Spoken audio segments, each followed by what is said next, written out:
morning, friends, and welcome back. Today I'd like to talk to you about what exactly RAD is and how it develops. Well, first of all, RAD is not just a mental disorder. It actually causes the brain itself to not develop properly.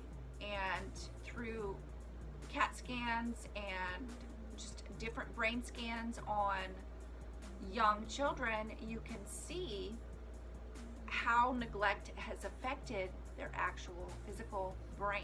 So I'm going to insert a picture here for you to see.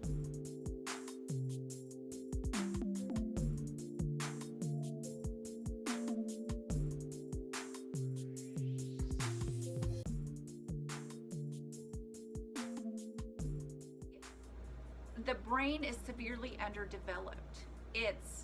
It's not just a matter of their emotional well-being or their mental health. It actually affects the brain. During those early years, a child is learning, or a baby is learning, when I cry, my mama comes and smiles at me and I feel safe. When I cry, mama feeds me and I feel better. Or when I'm wet, mama changes my diaper and takes care of my needs. All of those things are actually creating connections in the brain, and they're social connections.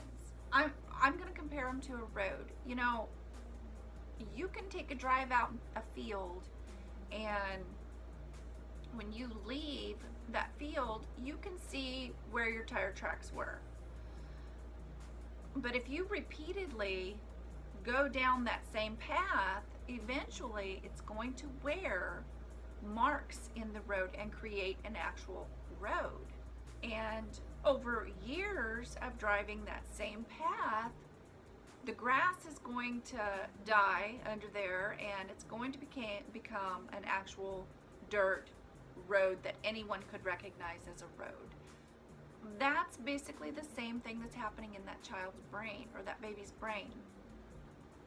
Every time they cry and mama comes and takes care of their needs, whether it be hunger, a diaper change, or just needing some comfort, it's building that road. And it's teaching that child, my mama loves me. I can count on her. She's going to take care of my needs. Well, in some children with RAD, they may have gotten some of that, but that road, that consistency or the stability of that mom maybe affected how well that path had been worn and how well that connection was made. Some children, no connection was made whatsoever, so the road wasn't even started. They literally don't understand at all. You can't understand something that you've never known. It'd be like learning a new language. You have to learn it one word at a time.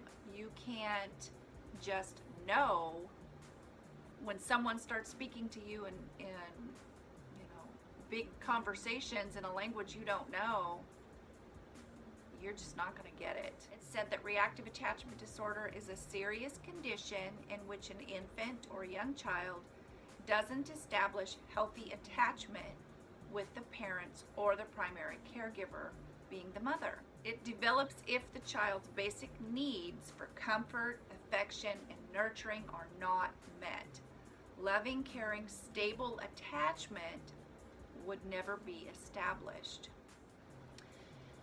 And we know this as RAD parents. We do know, and we can clearly see where our children are not attached. It's just a complete disconnect. Depending on what caused their reactive attachment disorder would depend on what we see as they age. For my daughter, I know, actually I have her birth mother's journal that she had kept, and and I was able to make her a baby book out of that. Well, in this journal, she had talked about sending baby to the aunt's house for a sleepover. The baby was only 1 month old.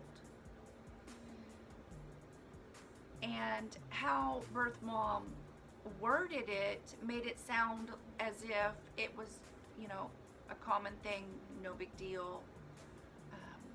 You could easily see she had no attachment to her baby. I can't imagine any mother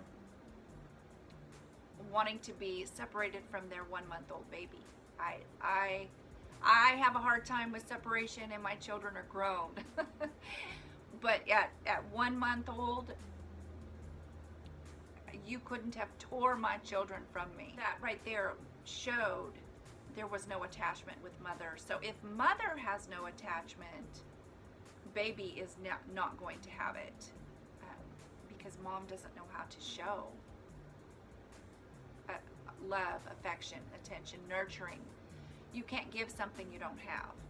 So, and that's the problem with reactive attachment disorder going undiagnosed, is they're growing up and having children of their own. To feel safe and loved, babies develop trust. And the safety and love come when babies' basic emotional and physical needs are met on a consistent basis. For example, when feeding or changing a diaper, there has to be lots of eye contact, talking, kisses, hugs, and touch, and this actually creates an emotional exchange. This is lacking for whatever reason in children with reactive attachment disorder. And the reason I say for whatever reason is because it could be a variety of different reasons. Sometimes these mothers are inexperienced and don't know. I know when my granddaughter was born, I didn't take any chances. I told my daughter, make sure and talk to the baby a lot and hold the baby as much as you can. And she may have done that on her own, but I, just knowing about Rad, I didn't want to take any chances of her trying to figure out anything on her own, you know, being a first baby. Separation. I know, again, for my daughter, her birth mother was addicted to prescription drugs, and my daughter was born addicted as well. But birth mom would go to different rehabs and would be gone for long periods of time. That only enhanced that disconnect between mom and baby. So within those first 3 years, birth mom left when my daughter was 4. So within those first few years, there was lots of disconnect, lots of separation and neglect. For other children, it is abuse. And we all know how horrible the world is right now and how many children are abused. I'd like to mention again the movie Child of Rage. It came out in the 80s. That little girl in the movie was abused and raped at a very early age, and this caused that early trauma. And for this child or this child, trauma can look completely different. So what's traumatic to one might not be to another. And this is the reason why some children develop reactive attachment disorder and some don't. So there are things that can help those younger children, and I think I will talk about that in the next video. Therapeutic parenting and neurological exercises. Neurological exercises can really help create those roads that were neglected in the beginning of their life. I hope this video helps you understand what reactive attachment disorder is and how it happens. So you guys have a great day, and I'll talk to you next time. Bye-bye.